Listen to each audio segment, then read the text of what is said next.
I hate to just take the credit and say I'm the mastermind behind it all.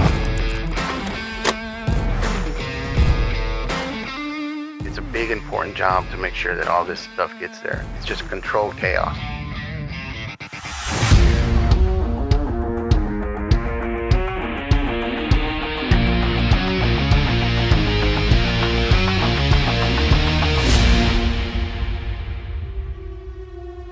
I grew up in Garland and Mesquite. It's pretty much middle of the road. I mean, we didn't have everything, but we weren't starving. We weren't, struggling per se. I grew up with my mom, single parent household. My dad lived in Grand Prairie at the time.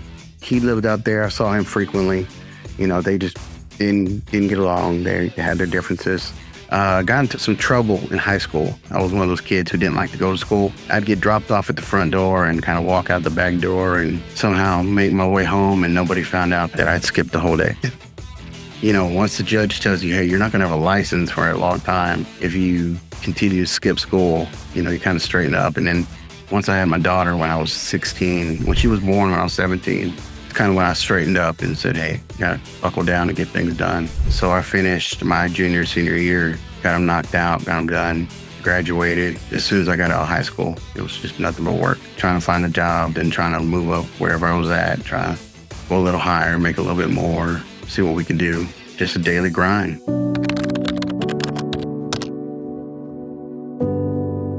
It was at a company called McShan Florist. I started there when I was, I believe, 23, worked there almost 10 years. I didn't know anything about working at a florist. So I started out, went to a temp agency, got hired on through there. So today we are speaking with Matthew, who is the delivery dispatch supervisor at McShan Florist.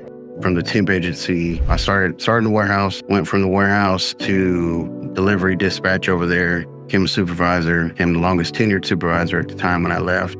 I leaned on alcohol in those days quite a bit, and a bad habit became a really bad habit. Well, I pretty much almost passed out upstairs. It was after Thanksgiving break. We all kind of came back, got settled in that Monday morning, and I just started feeling very dizzy. I couldn't stand up anymore. They called the ambulance. The ambulance came and got me. And the doctors pretty much told me, they're like, hey, your liver fails. There's like a 50 to 75% chance you're not making it out of this hospital. Right there, it kind of hit me in the face. It was like, hey, you just need to quit. That was the last day I took a drink. Once I did, I haven't looked back. Sober almost 2 years now. Best decision I've ever made. And that's kind of where, when there's no more room for growth, you kind of get burnt out. So that's why you start looking for some options.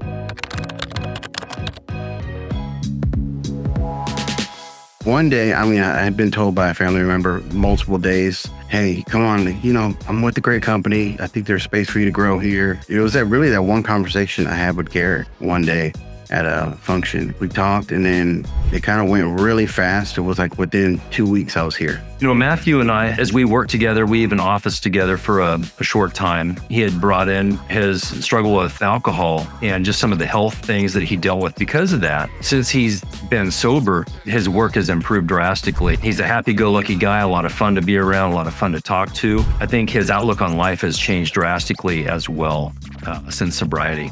I need to know if you have a 4-wheel sweeper available. Shit. Okay, give me, where at? I would like it near Arlington. Okay, let me jump on the horn real quick, and then I will give you a shout right back. Did you go pick them up? You never sent me the info for either of the UCVs. No, I did not, and no, I did not.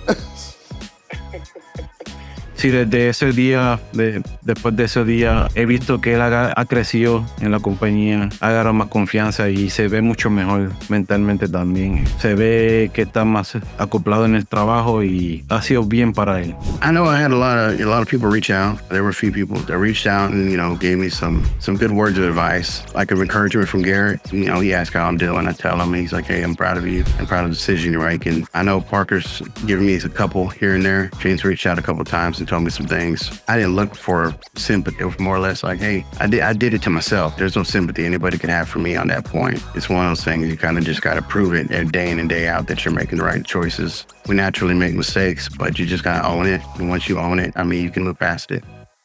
He's willing to go above and beyond, man. It's what you gotta be willing to bend and just kind of be flexible. So here at Moss, I make sure every job has all the equipment they need. Every job needs something different, whether it's a 900 class machine or something smaller. The request will come in from the superintendent. Superintendent will be like, hey, I need so-and-so's equipment on this other job by Tuesday. And now we're gonna make sure they've got everything they need. Our footprint is pretty much felt throughout North Texas with the amount of equipment we have. This is like, it shows where everything is at all times. It shows all of our jobs, every excavator, every wheel loader, backhoe, water truck, all of it. The general supers and Parker are all kind of involved in just looking at this every day to see, you know, what's what and where's everything at. And it's pretty much on me to make sure it's updated every single day. When you're operating over 100 excavators at a time, there's no way around it. Everyone in the industry kind of says, I see you guys everywhere. Pretty much communicate with everyone in the company on an everyday basis. It could be Parker, it could be the superintendents. None of it's relaxing to me. I'll tell you that much. How many phone calls do you get a day? At least over 75, maybe 100 in a day. It really kind of just depends on the day. If it's a rain day, I might get 5, but if it's a busy day, we'll get a lot. There's a huge amount that goes into it, and I hate to just take the credit and say I'm the mastermind behind it all, because I mean, it takes everyone to communicate. It's like throwing spaghetti against the wall and trying to make sense of it on how they're going to get there and how we're going to get all these machines moved around. You got to think about their schedules. You got to think about, can we run in that city during the time frame? It's a big, important job to make sure that all this stuff gets there. It's just controlled chaos to the point to where if anybody else stepped into it, they'd probably be like, what the hell's going on? Matthew Castillo has a lot of irons in the fire. Hello. Hey, Mitchell, I'm second in line. They say the loader is broken, and they're waiting for mechanic. And just keeping those guys busy with few or no empty backhauls. Golly, how many are in front of you? Just one. I'm a second now. He has a lot of things that he's juggling, and he does a fantastic job with that. You been there all morning?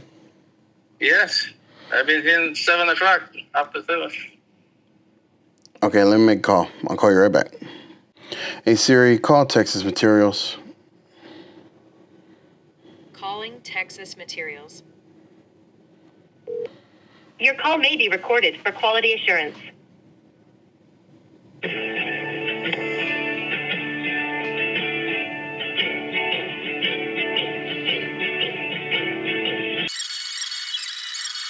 I'm calling from Moss Utilities. We've got a truck over at y'all's Terrell plant. Apparently the loader's down. Give me 1 second. Let me double check the text. Hold on. They're saying like around maybe 11, 12. They're Okay. waiting on some equipment to come in. Yes, sir. Okay, I will have my driver wait. All right. Thank you. Hello. All right, I'm ready to rock and roll now. You are back on schedule to go get that skid at a 2508. 2508. And it's going where? 2517. It's in your dispatch. It was actually your first one of the day. So, let me... Anyway, 2508, 2517. Yep. I'm on it. All right. All right. Tiene una posición bastante ocupada y he aprendido mucho de él también. Siempre me explica la capacidad del peso de los camiones y eso, y qué herramientas son las necesarias que ellos necesitan para poder hacer bien su trabajo y especialmente que sea seguro. Then we also have the aggregate side where we get any type of dirt, where when it comes to like, we need sand, we need 1 load of sand, we need 1 load of dirt, we need remove some concrete, we get rid of the concrete, we get rid of the dirt. All of our guys do that. We can schedule trucks that go out there when it comes to little spot things to make sure that we can kind of save costs and make it more efficient for the company. At the end of the day, I think this department really makes the company move forward. If we didn't do our job, I don't know how successful we would be.